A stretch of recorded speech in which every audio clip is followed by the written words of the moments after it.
Hello, guys. This is Nat Blue, and today we are going to review another one of the Dungeons and Dragons videos.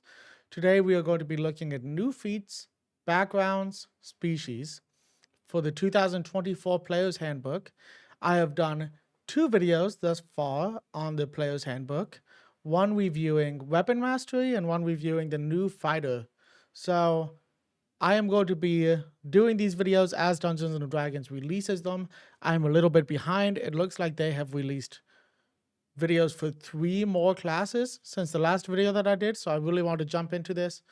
I am curious about what the new feats and backgrounds and stuff are going to be. I know a little bit so far, but mostly just about the changes that might mean for like race attributes.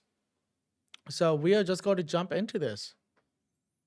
So when you're making your character now, you will first choose your class, the most important choice you make for your character, and then you will flesh out your character's origin. And so we like to think of it as you might decide, I want to be a fighter, or I want to be a rogue, or a cleric, or a wizard.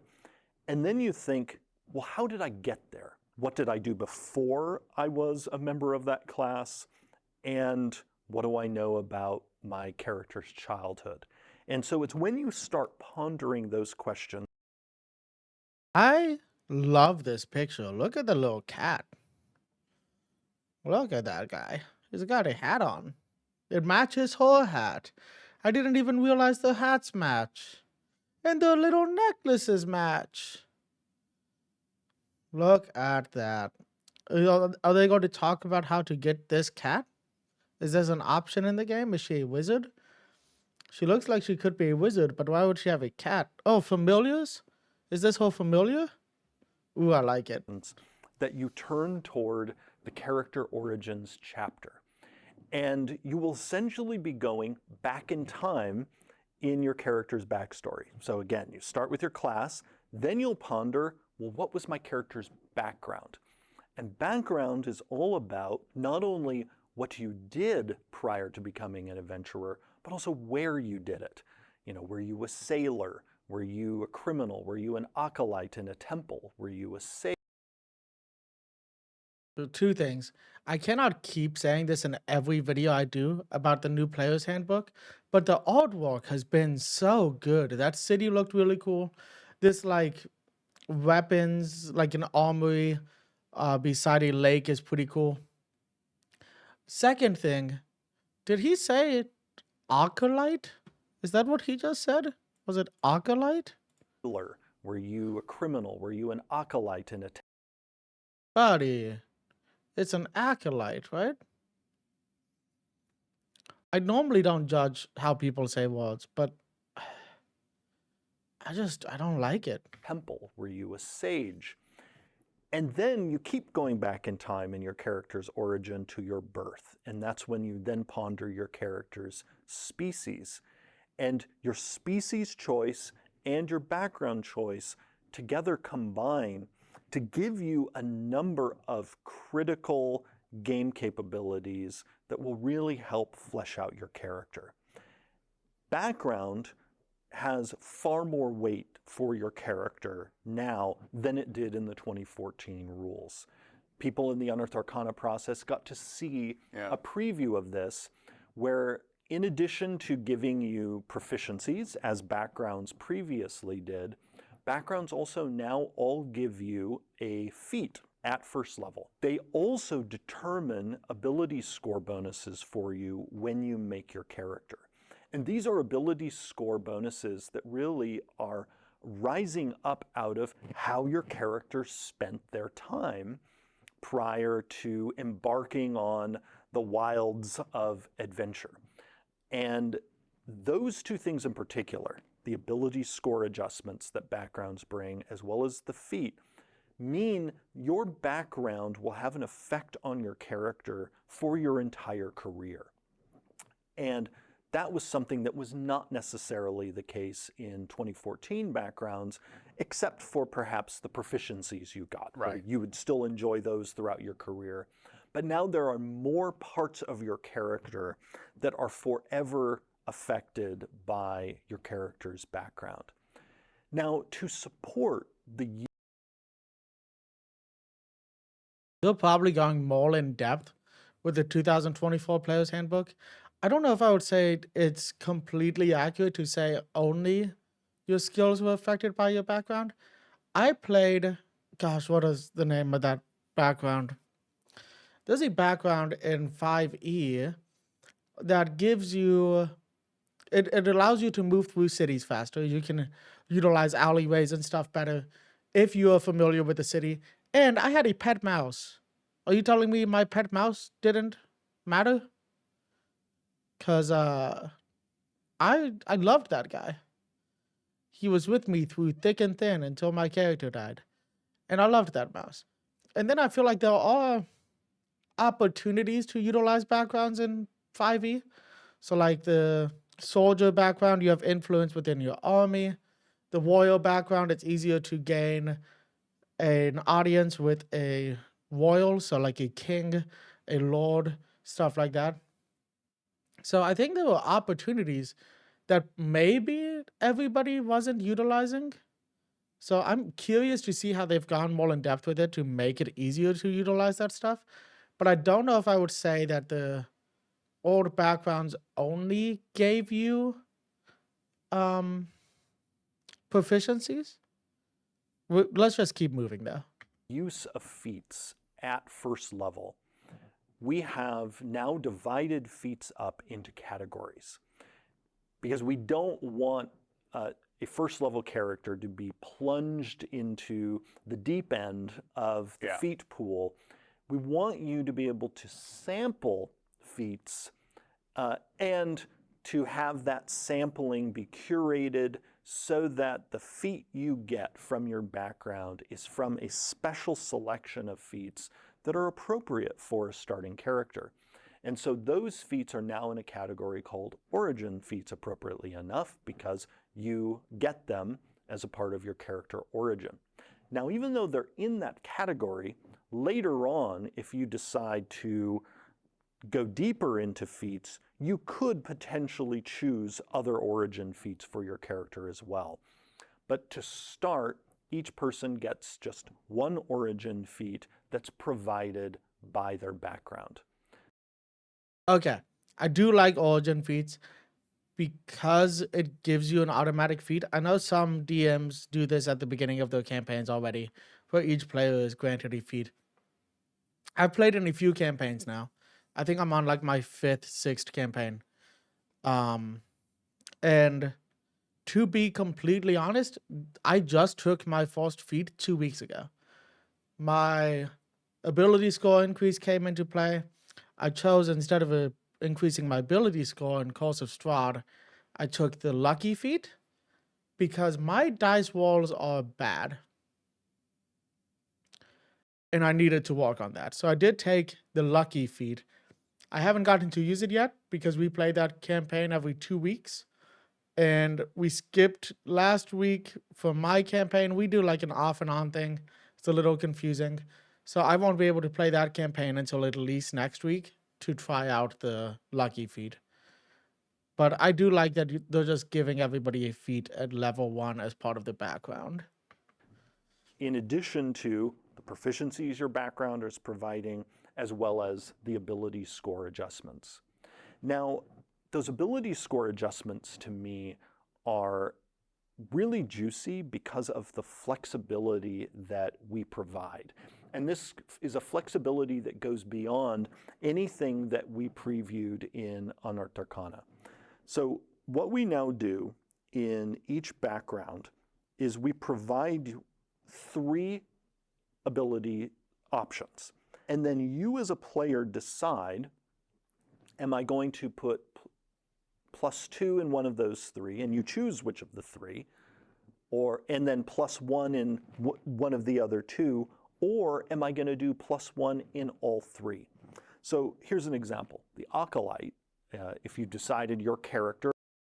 Buddy, we've got to work on this together. Call me up. We'll talk about how to pronounce this word. Because I feel like if I go to the comment section right now, this has to be the top comment, right? or whatever class you're a part of, spent their formative years serving in a temple in some capacity. You could choose Acolyte, and the Acolyte background tells you that the 3 abilities that you have the option to adjust are intelligence, wisdom, and charisma. And you have total freedom in which of those you decide gets the +2, which one gets a +1, or if you maybe don't want to make that choice and just give +1 to all 3. Right. We did this because we want backgrounds to interlock with as many appropriate classes as possible. Previously, when we previewed this approach to backgrounds of them providing ability score adjustments, one of the downsides of the playtest version is it kind of hard-locked the backgrounds to specific classes. Yeah.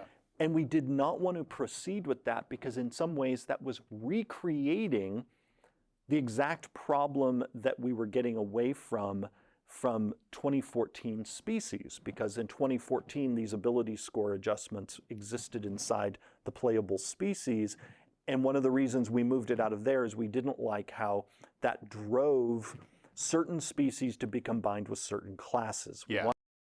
So this might answer the question I was about to say. The ability score increases that he's talking about, or ability score adjustments, I think is what he's talking about. That would be at level 1, correct? They're not talking about like ASI later in the game, but more so ability score increases because of background at level 1. Because that I would be fine with. I don't want the ASI increases to be, or ASI adjustments to be dependent on background. Wanted people to feel more free to mix and match. And so here, rather than just recreate the same restriction, we now do have a little bit of a restriction, but you have tremendous amount of flexibility within it. I mean, because you have 3 of the game's 6 abilities to play with, no matter which background you choose. And really, it's just which 3 changes from background to background. And we made sure that there was a broad range of character building options in the different backgrounds to support many different character builds. Like if I jump ahead in the chapter to the guide, for instance, the guide's 3 abilities are dexterity, constitution, and wisdom. That combo means the guide is actually a happy background for a number of different classes, particularly because everyone is happy to have constitution. Really, any background that has constitution as one of the 3 will work with pretty much any class. And this was something very much on our minds as we created these trios in each of the backgrounds to really make sure that the 16 backgrounds in this book provide a huge array of character building options. And now if someone wants to go beyond the 16 background options in the player's handbook, the new Dungeon Master's Guide provides guidance under the DM's supervision on creating additional backgrounds. But in the player's handbook itself, there are these 16 to choose from.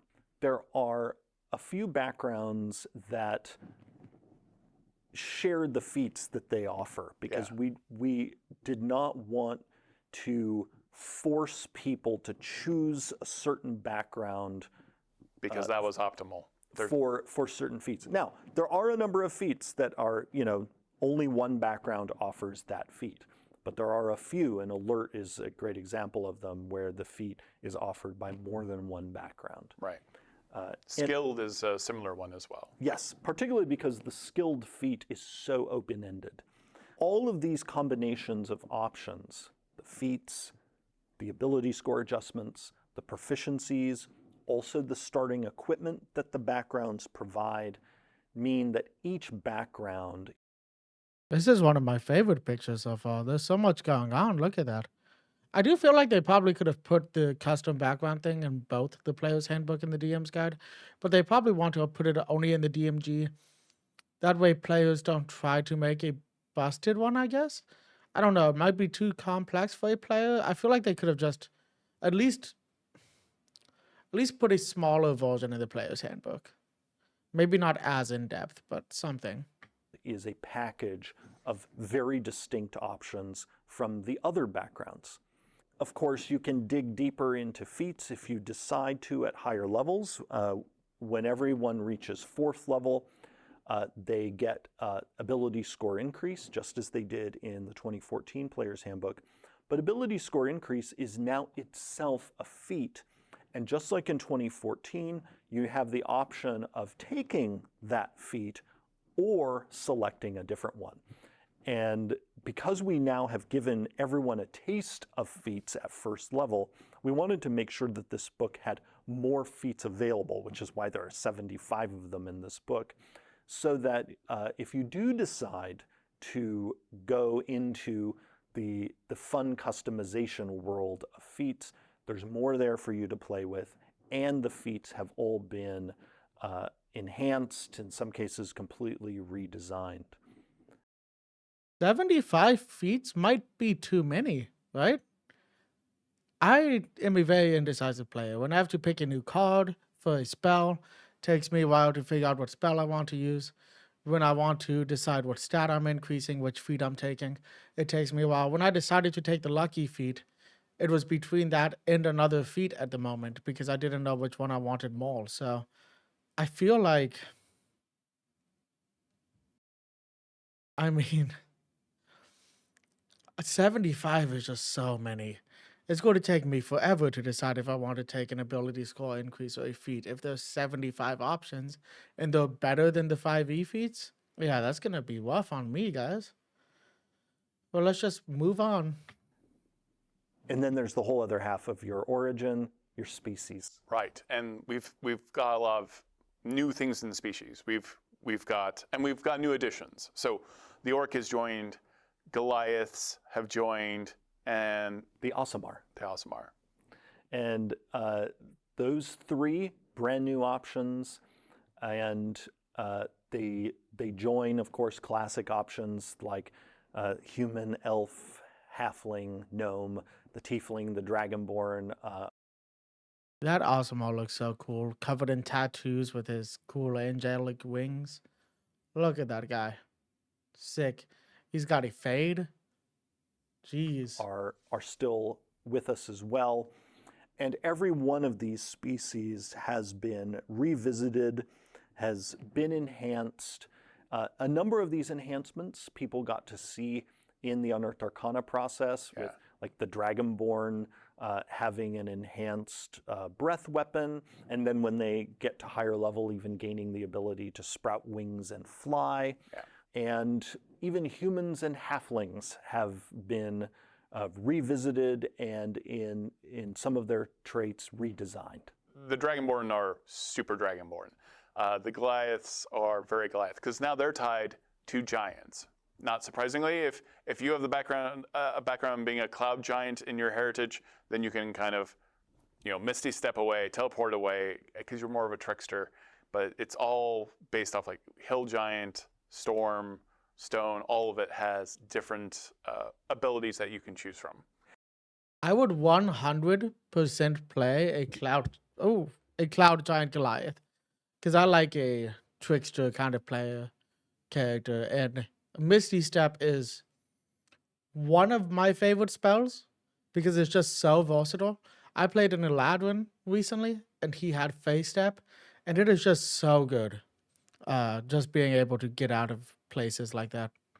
And that is a part of the theme that we had with the species, which was to really lean into the fantasy of each one. This is why dwarves now have tremor sense that they can use a certain number of times a day, where we, again, wanting to lean harder into what is the resonant fantasy of each of these peoples. And part of that with dwarves, with their connection to the earth, well, let's give them this really a remarkable ability a certain number of times per day to sense things through the earth itself. Their dark vision has also gotten better. Dwarves and orcs both have dark vision out to 120 feet in the new player's hand. Tremor sense is amazing. I like the idea of a dwarf being barefoot, like a tough kind of situation from Avatar: The Last Airbender. Obviously the live action version that everybody likes the most, but 120 feet of dark vision, I feel like isn't necessary. So I'm going to say most DMs are not going to have 120 feet for you to see out to. 60 feet of dark vision is enough for 90% of the situations you would be using dark vision in. So I don't think that's necessary. It's a little bit, I mean, I don't know if it's an improvement to have more dark vision, but Tremor Sense is pretty cool. Tremor Sense is a good feature. Handbook, really driving home that certain peoples have spent, at least their ancestors have spent more time underground than some of the other peoples. Does this also mean we are losing the Dorogar? So the Dorogar have 120 feet of dark vision. Same with the undercommon gnomes that I can't remember the name off the top of my head of. And that makes sense because they live in the Underdark where it is really dark. But the way that Jeremy is talking about this, Mr. Crawford himself, makes me feel like we are losing the Underdark races. Is that accurate? Does anybody know what's going on with the Dorogar and everything? Hopefully they mention it sometime soon, but I hope we aren't losing the Underdark. Humans, I mentioned, have been redesigned with the origin feats in the game in mind, because now if you choose human, you get to choose an additional origin feat for your characters. So you'll not only get the origin feat of your background, but also one of your choice. And humans now each day start off with heroic inspiration. And That's right. also, people will see that because we want each species to... Oh, two things. I've heard complaints about this artwork. That's not what I paused for. Why does D&D put such a focus on getting people to try to play humans? Everybody wants to play the fantasy races, guys. I get what you're talking about, but giving them an extra origin is really cool, I guess. Giving them the heroic inspiration. But I feel like we could just let people play the fantasy races instead of trying to convince them to play humans. That's besides the point. But I think so what I've heard is that people are upset about this artwork because that's not a Warforged in the picture. And from what I understand, the Warforged will not be in the 2024 Player's Handbook, which I'm a little bit upset about because I really do like the idea of Warforged. But from what I understand, that might be a Shield Guardian. I might be wrong though, but that might be a Shield Guardian. really bring its own fantasy to life. They're very asymmetrical in how we have designed them. So some of them have choice points in them where, you mentioned the Goliath earlier, where you might be picking a type of giant that you're associated with, or Dragonborn have their different breath weapon options. But then we have others like the halfling, the dwarf, the orc, where there aren't choice points like that because their fantasy didn't demand that in the design, but it's also because we did not want every single one to have the same complexity level. Just as our classes and subclasses have different complexity levels, the species have different complexity levels as well. So we talk about a lot about meeting that fantasy, that wish fulfillment. Mechanically, that's done as well in action economy. The Goliath, being that it is now tied closer to giants, you can get big. Once you hit a certain level, you can go one size larger. but you can do this as a bonus action. You're not taking a full action to have that happen for you. You're just getting big and then possibly attacking and terrifying a group. Dragonborn is the same thing, and this was a change that we saw in a previous book, but you can now use your breath weapon. Not only does it get more powerful over time, but if you take the attack action, one of those attacks can be the breath weapon. Absolutely. So you're not sacrificing, if you're a fighter, a bunch of your attacks, that could have been possibly more effective by using the breath weapon. You're just layering it on to what you can already do. And another example of us really deepening the fantasy and giving people more options is in the Aasimar, where before you had to pick a single celestial revelation, and that was true for your character forever.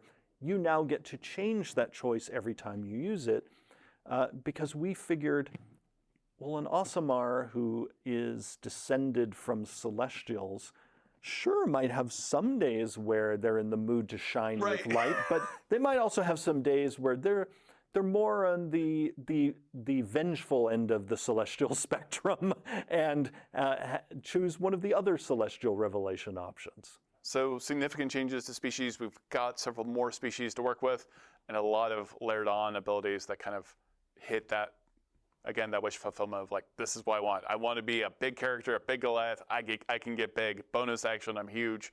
Now I'm just going to pummel. The character creation chapter in this book includes a sidebar that explains how to use backgrounds and species from older books. Because over the last decade, there have been several different approaches to where you get your ability score increase, do you get a feat or not. We have a rule in the character creation chapter on how to use backgrounds or species from other books that don't appear in this book. So any species or background that appears in this book that also appeared in an earlier book, the version in the new player's handbook is now the canonical version. But if there's, say, a species or background in an older book that is not in the new player's handbook and you would still like to use it, you can. And again, the character creation chapter provides guidance on how you can do that. The new So I can play as a Plasmoid or a Warforged, right? We would just not be able to use we wouldn't have a current version of it, but I mean, I guess I get what they're saying. They put something in the player's handbook explaining how to use 5e races. I mean, I guess it saves time too, instead of having to put every single race that's ever appeared in a 5e source book. You can just say, oh, if it's not one of these 16, just read the other book that we published years ago. Overall, I like the backgrounds. I do like how it gives you an ability score increase at the beginning. I really like how there's a feat at first level. Overall, it sounds great. I am worried about sub races and stuff, but we'll see how that shakes out when they start releasing stuff about the different races that are that you can pick from. I know Pointy Hat just did a video on tieflings, which was really good. I guess the new tiefling material got sent out to him early, so if you're interested in tieflings, I would watch that. That was an amazing video. Pointy Hat always makes amazing videos. But overall, I think this was mostly good. There was an odd thing with all of the artwork in here. So anytime it showed like a group of people, there was a picture with all of the gnomes. There was a picture of humans and halflings. For some reason, they just had to include a black character in every single picture. And that's not a bad thing, because I'm all for diversity. But when it's every single picture, it just starts to be weird. I appreciate that they're showing this diversity. I feel like this is because of the criticism that was made by the podcast Three Black Halflings, which I haven't listened to. I thought it's really good. But I feel like it's because of the criticism that that there aren't black halflings in D&D, and that there's not really oh gosh, what do they call those guys? I've never watched Lord of the Rings, but the Lord of the Rings version of the halfling, that there's not really black ones of those either. But no, I just thought it was funny. I'm not looking too deep into it. I'm sure they just wanted to show that this edition of the Player's Handbook is more diverse. And there's nothing wrong with that. I just thought it was a funny thing I noticed. Okay, guys, I hope you liked this video. Like I said, I will be reviewing pretty much all of the videos they've come out with recently. I'm really excited to see what they're doing with the Paladin and Barbarian. I know those came out. I'm kind of excited about the Rogue. I've played a Rogue once. I wasn't a huge fan of it, but hopefully there are some good changes to the Rogue that would get me interested in it again. Other than that, if you did like this video, you can leave a like. Every like is appreciated. If you have different opinions on this topic, or if you just want to chat about it in the comments, just leave a comment. And if you want to see more videos like this, subscribe to the channel, hit the notification bell to be notified when they are released. And other than that, I hope everybody is having a great day. And until next time, peace.